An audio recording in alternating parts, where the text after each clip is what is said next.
Hello, I am Martina Okafor and I represent Farmer Holdings Group, and we are a whiskey and beverage company. And today we're here at a whiskey bar called the Gray Area Bangkok. Yada. Hi, I'm Yada. I'm the owner of the Gray Area in Bangkok, obviously. Yes. Obviously. Okay, let's get started. Sure. Yada, how do you get started in the whiskey industry?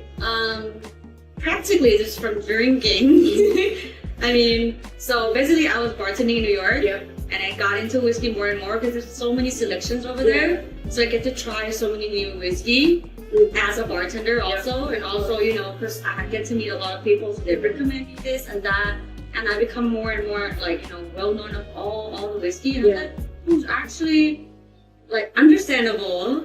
Like, you know, it's easy to drink, not that hard to understand. Yeah. And if you don't like it straight, you can make cocktail from it. Yeah, that's true. So, you know, it's not that bad. You just Admirable. give it a try, you know. But what is the best part of being in this industry for you personally? For me personally, since I enjoy whiskey, and then there's not a lot of whiskey bar in Thailand when I got back from New York, like 4 years ago. Okay. So I was like looking for it, and I was like, well, why don't I just make one? So yeah, and luckily I get a chance to, you know, have this spot and just make this happen. I'm very happy with it at the moment. Me too. Yeah. I love it. Thank you. So what draws you most to the whiskey industry that you decided to build a career around it? So yeah, basically I couldn't find a good whiskey spot in Thailand, right? So when I was in New York, I used to go to like, you know, just an old-fashioned bar that only served old-fashioned. Oh. And I really love that. You know, you can go there and just ask for this bottle and how many levels you want. Oh, Like how dry you want, less sugar, more bitters, you know, very like specialized in that. And I was like, there's none of the whiskey bar like that here. Yeah, that's true. So I was like, okay, so I have to get one here, get started, and then get more people to kind of understand how the whiskey bar is. You know, it's kind of like a Joe bar. That the bartender will be here. You have to come to the bar, get your order, and then more like an American culture. So I kind of like want to bring American culture to Bangkok to get for Bangkok people to experience it. And it's been doing quite well. So I'm pretty happy with it. You get more like Thai customers or international? A lot of Thai customers also, but also a lot of like foreigners. Yeah. A lot of expat. What are some of the most exciting recent innovations and changes in the whiskey industry? For me, I haven't tried it, but I've read about it. It's called old fashioned. So it's practically old fashioned in a bottle. What kind of bottle? It's just like, you know, a bottle like 750 ml bottle. Okay. Like it's like ready to go cocktail, but it's old fashioned. Oh, that's interesting. Yeah, so it's made by Robbie Haynes, I think. He's like a bartender in Los Angeles. Okay. Then he just created this, and it's kind of like a luxurious cocktail that you can just buy as a joke. And you just can just drink it. Yes, but now it's sold out. Oh, damn. Yeah, Wow. and I think it's only like available in America right now. How come? So I just read about it. They probably just started like last year. Oh, But it's very fresh. Yeah.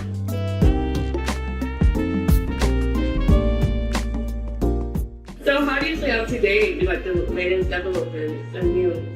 I actually read a lot of articles about it. Since, you know, because this is Thailand, we don't get that much of, you know, fresh new reports or stuff like that. So internet's your besties. Yeah. Did you like have a go-to article or like site? I actually just go around, and then, you know, when everything pops up, and And like are these international news or like news from Thailand? international, basically.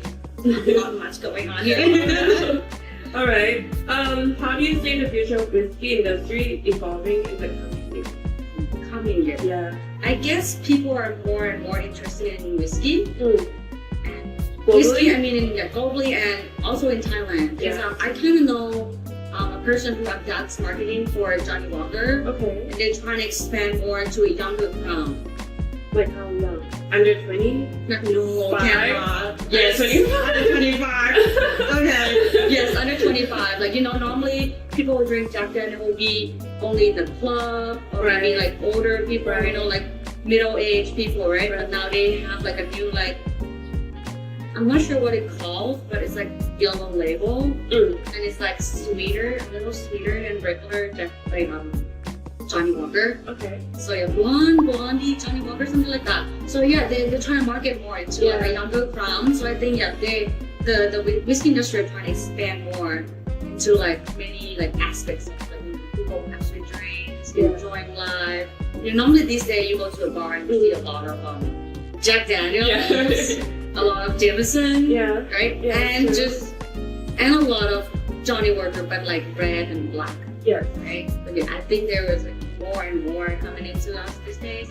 I think it's going to a good way. And a lot of girls, women, female, drink more whiskey these days. Why do you think that is? Because I've seen it from myself at the bar.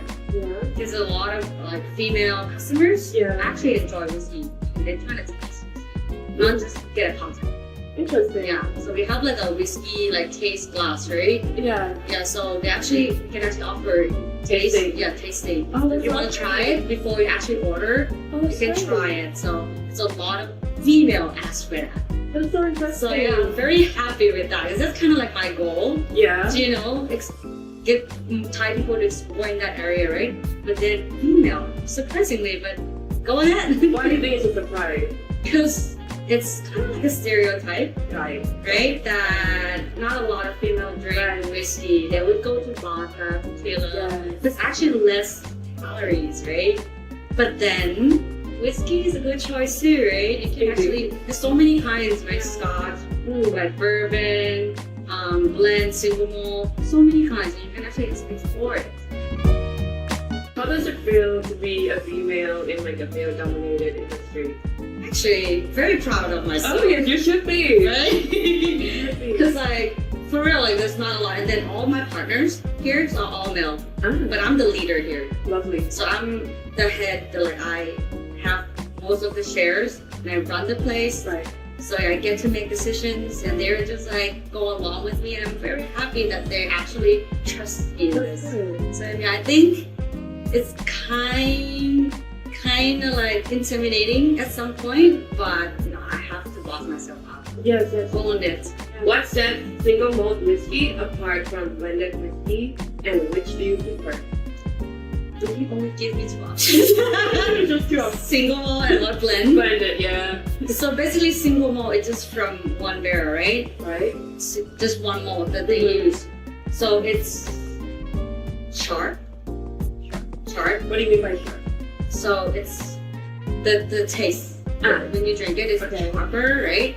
And it has like a superior like nose. Okay. Whatever they try to make it, like where it is, what barrel they use, it come out right away, right? But then the blend one, for me, is smoother because you know they blend it to try to make the best out of it. So for me, blend is not as bad. Okay. It's also like drinkable, and sometimes it's even better because you know they blend to make the perfect one. Right. Sometimes people be so offensive about like blend whiskey, no, ew, like that. I heard. Right, but actually it's not that bad. Like give it a try. Maybe it depends. And sometimes it's cheaper too. Yeah. Right. Yeah. So yeah, it's supposed to, right? So yeah, I don't mind blend whiskey because some is really good. Like some Japanese blend whiskey, it's so good and it's way cheaper than their single malt. Why do you think that is? For me, I'm okay with single malt, but I'm not that into it because it's sometimes really sharp, right? And it has a really like aftertaste to it, or a lot of aftertaste. Like bad? It depends. For me, because I prefer bourbon, right? It's smoother, it's smokier. Yeah. Single malt is really smoky too, but different ways, in a different way than the bourbon. Okay. So yeah, some people doesn't really like it. Okay. But I can drink it. Yeah. But I would prefer blended more. Interesting. Yeah. Very interesting. So how do you approach tasting and evaluating different kinds of whiskey? So tasting. Yeah.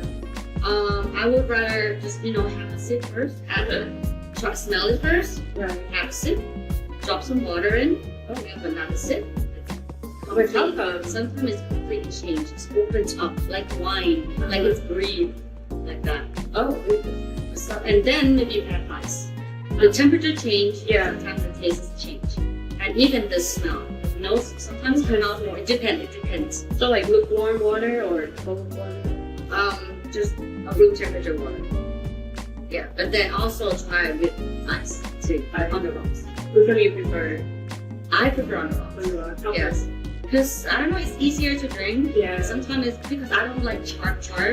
With ice, make it like, you know, so water blend in, temperature drop a little bit. So yeah, it's easier to drink, easier to enjoy. Personally.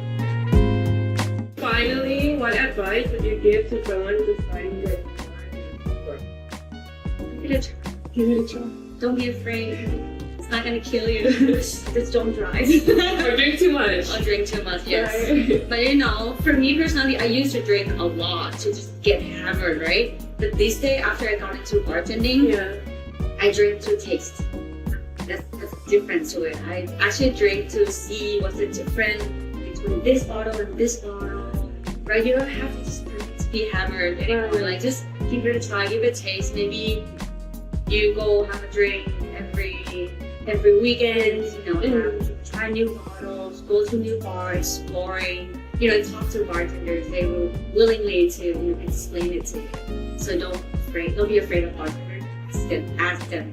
And you know, they'll be pleased to, you know, let you know what it is and how they experience it and how would you like to experience it. And sometimes pairing it with like, you know, nuts or chocolate or whatever you like to helps. But it would depend on the whiskey, right? Yes. Very.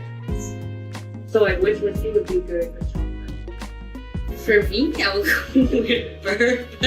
Of course. Of course, right? Bourbon, girl. Because like because it has a smoky taste to it, Right. and sometimes there's cacao notes. Cacao notes. Yeah, so it's actually blend really well. Right. But go dark. Dark chocolate, please. Like 70% of my No, you're chocolate, you concentrated. Not white, definitely not white chocolate too. Oh my god. So yeah, I would prefer pairing with dark chocolate. It's actually a very good pairing. Lovely. Thank you so much for your time. Thank you for finding me. Of course. I love it here.